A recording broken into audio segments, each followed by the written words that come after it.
Welcome back. Now, I've discussed this topic before on the channel. I'm discussing it now because, honestly, with what's going on with Major League Baseball, follow me on this. There are some hockey collectors that are saying, so this is what we were worried about. So the jersey I'm wearing that I picked for this is a Fanatics. This is absolutely a Fanatics jersey. You can tell because the shoulder patches are just they're sublimated, and on the front you've got some stitching here and around here, but in general, it's shiny. The interesting thing too, though, is, and I want to point this out too. Like, I have AHL jerseys that are made by CCM. CCM is definitely. I'm not going to say they've gone for a cheaper logo because it makes it sound like they've cheapened out, but they've definitely gone with, I think, a setup that is more cost effective. Cost effective might be a better way of putting it. Fanatics, they kind of like to be the masters of cost effective. So they were founded in 1995. They're run out of Jacksonville, Florida, and go Bortles. And good place for the win, right? Everybody, if you haven't watched it, go watch the whole 4 seasons and come back. Seriously, it's a great watch. Anyways, Fanatics founded in 1995, and they have basically taken over the industry. And it is remarkable when you go searching for items on sport, almost any sport. And one of the first results is going to be Fanatics. And you see another site, you go, oh, I like lids. You click on it. Oh, lids is basically Fanatics. Team like the team stores are unique still, but the league stores are generally Fanatics, and they look exactly the same. It used to be that I could say, hey, I'm looking for this jersey. I know it's not on this site, but it might be over here, might be over here. And those days, while there's still various sites, it's not like it used to be. And a big part of it is because Fanatics has made it that way. The hat I'm wearing is Fanatics as well. The hats generally haven't been fantastic from Fanatics. They've been generic. It is interesting to me when you see players being interviewed after games or during games, and I'm thinking to myself, you wouldn't wear that hat out in public. You're wearing that hat because that's the latest being produced by Fanatics, and so you throw that on your head. And very often they'll just take a template, 32 teams, and it's generic. It's kind of boring. I don't buy hats anywhere near as much as I used to. I'm glad I've got quite the collection because a lot of those I couldn't find it if I tried. It'd be very, very expensive. Now, they manufacture jerseys, hats, there's other clothing items. They've gotten into trading cards as well, to the point where Panini last year came out and said, hey, Fanatics is trying to run everybody out of business. They're looking at a monopoly here. Yep, it's not the first time I've heard it, that Fanatics is looking at having a monopoly in this space. Collectibles, if you're into the digital trading, the NFTs, yeah, they're in that too. And they've also branched into sports betting, because what could be better than Fanatics sports betting while you're wearing your Fanatics jerseys? And I also want to talk about the jersey in this terminology here, that it makes sense that they say these are designed for fans. I get it. Are they more comfortable than Adidas? Yeah, a little bit. But they're also more cheaply made. And we know this. Obviously, the logos aren't what you're going to see on the ice. And the reason that I have this one as a Fanatics is because they've never made an Adidas version of this. If there was an Adidas version of this jersey, I wouldn't be wearing the Fanatics right now. I'd have that. Now, they have deals with the NBA, NFL, NASCAR, the NHL, of course, and this coming year we'll talk about. Major League Baseball, Major League Soccer, Formula One, and there's other leagues as well. They have honestly taken over. It's everywhere. Fanatics advertising, you can't get away from it. Brought to you by Fanatics. Brought to you by Fanatics. Fanatics. You watching any hockey game, at some point in time, those boards are going to have a Fanatics logo on them. At some point in time, it's going to happen. So it has become a situation where, yeah, they've kind of become that monopoly, right? Now, they're known for making products at a lower cost. So when you look on the NHL site and you're looking at jerseys, and you go, okay, I can't afford $199 for the Adidas, but for $149, or $209 for the Adidas, $229 for the Adidas, depends which jerseys you're looking at, right? But I can afford $149 for the Fanatics. I'll save that extra $50. And as a fan, you may not notice enough of a difference. As a fan, you might be like, you know what, this is fine. It may very well be. And there are people who will defend the current Fanatics jerseys. However, What's going on with Major League Baseball is the quality that I have with this Fanatics apparently is what they're giving Major League Baseball players to wear on field, and Major League Baseball players are not happy. So I wanted to go through this because even though Major League Baseball and the NHL, different leagues, totally different uniforms, but you look at this. So it's Nike's Vapor Premier. So it's Nike's name, but it's manufactured by Fanatics.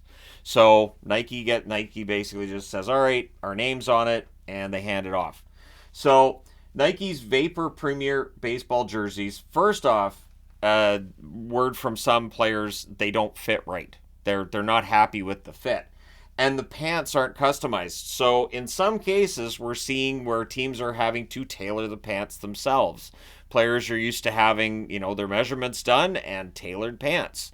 And now there were players saying they feel like someone else's pants. I'm not comfortable, which seems odd. But again, in hockey, how many different pieces of equipment do we have? So if Fanatics ends up taking over the hockey space the way they have with baseball, we could see a similar situation there.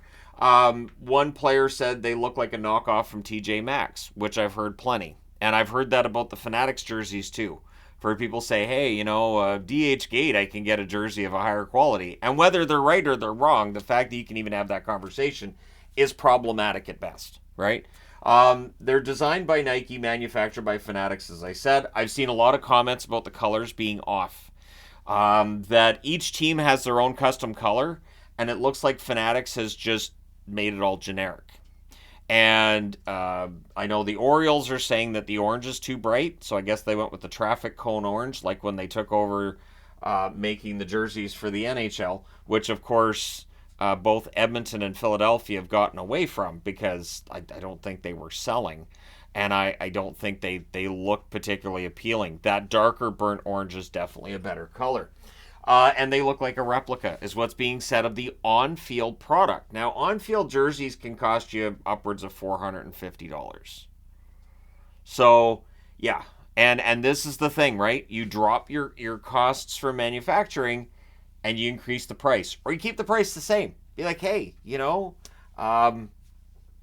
this is fine. We're going to keep the price at $450, and maybe it's costing them $50 less to manufacture each one. No chain stitching or of player names on Cardinals jerseys, so this is something Cardinals players aren't happy about. And chain stitching is something to keep in mind because the Chicago Blackhawks, all of their logos are chain stitched, and they're absolutely gorgeous. The Chicago Blackhawks logo on an Adidas jersey or on a Reebok Authentic is absolutely phenomenal. It is the best looking logo in sports, I think, and the chain stitching makes it. Absolutely makes it. In the event that Fanatics takes over and they decide, you know what, we're just going to make it that one layer. We're going to get rid of the chain stitching. It's nice and everything to know they're all handmade. And they are. All the Chicago ones are handmade. But I could see them saying we're going to cut corners here. And then Chicago fans go to Jacksonville asking for some answers, because that'd just be like a declaration of war for hockey fans. I'm barely kidding on that. Like if they come in and they make NHL jerseys, the on ice product look like the cheapy replicas, and I have heard that Fanatics, when they take over next year, that there are plans to potentially sell the on ice product to the consumer, because that's been an argument about the jerseys, that you don't actually get the jersey that the players wear on the ice. So in the event that they do actually offer that. And again, with Fanatics right now, there's a lot of unknowns. It's basically at this point just a lot of conjecture and a lot of we think, not a lot of really concrete information. And it feels like this year Adidas just wants to get rid of it. So we've heard about the stadium jerseys for this year and how in Canada everybody got kind of hosed. But I've talked to a couple of different suppliers. You never know what you're going to get, and you never know when you're going to get it this year from Adidas. So Adidas clearly glad to be done with the contract. I'm also going to point out, no one else bid for the NHL jersey manufacturing contract, just Fanatics. No one else even bid. I don't get the feeling that there's a lot of profit there. And I know people get mad about the jerseys and the price of them, but the manufacturing of the Adidas jerseys is pricey. And So I don't think that there is a great deal of profit there, because otherwise we'd be seeing companies lining up. You wouldn't be seeing a new company coming in to manufacture jerseys every few years, which it feels like with the NHL is the case. We've gone from CCM to starter. We had Pro Player, Coho. We went to Reebok. We've had Adidas. Nike made jerseys for the World Cup not too long back. Wasn't it the World Cup? And now we're gonna go to Fanatics. It just feels like these companies go, yeah, this is too much. CCM, yeah, I agree. CCM was the best of the bunch. CCMs can be the most comfortable. I feel like with CCMs, it is both comfortable and it is a good product. And I think that's why there's a lot of fans that love to see CCM back in the space, but they didn't even apply for it. They didn't bid at all. Now they cut corners and increased prices. I've seen this a lot regarding the new baseball jerseys. Heat press replaces most stitching. So heat pressed, it's going to fall apart. It's going to fall apart relatively quickly. Going back to those CCMs from the early 90s, you put your CCM jerseys in the wash and in the dryer, and eventually your logo is just going to start peeling off. It's going to start lifting off the jersey because they're heat pressed and glued on, and eventually that's going to give. So how I started not putting any of my jerseys in the dryer. I don't generally put them in the dryer at all. So they're infamous for quality control issues. I'm not even getting into nameplates that are wrong. The nameplates on the new baseball jerseys are all curved, and there are people who don't like that either. And they've had the rights for Major League Baseball since 2019. And what's interesting, and one of the reasons for doing this video is because when the NHL announced they had this new 10-year agreement with Fanatics, I was tremendously concerned, and I still am. It's the reason why I have all the Adidas jerseys I do. And no, I don't have any of the stadium jerseys. I don't know if I'm getting them. If I'm not going to get them, I'm fine with that, because there's all kinds of issues with scarcity, and I don't want to have to pay about $900 plus shipping to get jerseys shipped from the U.S. Not doing it. Nope, absolutely not. There's definitely been some supply issues for years now, and now we're going to be looking at the quality as well. And when I mentioned the Fanatics deal coming in, I saw somebody say, hey, Fanatics has been making Major League Baseball jerseys for years. There hasn't been a problem. Now there's a problem. And Fanatics hasn't said anything. It sounds like basically the plan is players will get used to it. There are some players who like the new jerseys. I do get a kick out of people on social media, though, asking them, were you paid to say this, or are you okay? Are you safe? Is everything okay? Because you're backing up these jerseys. But they take over the NHL rights this fall.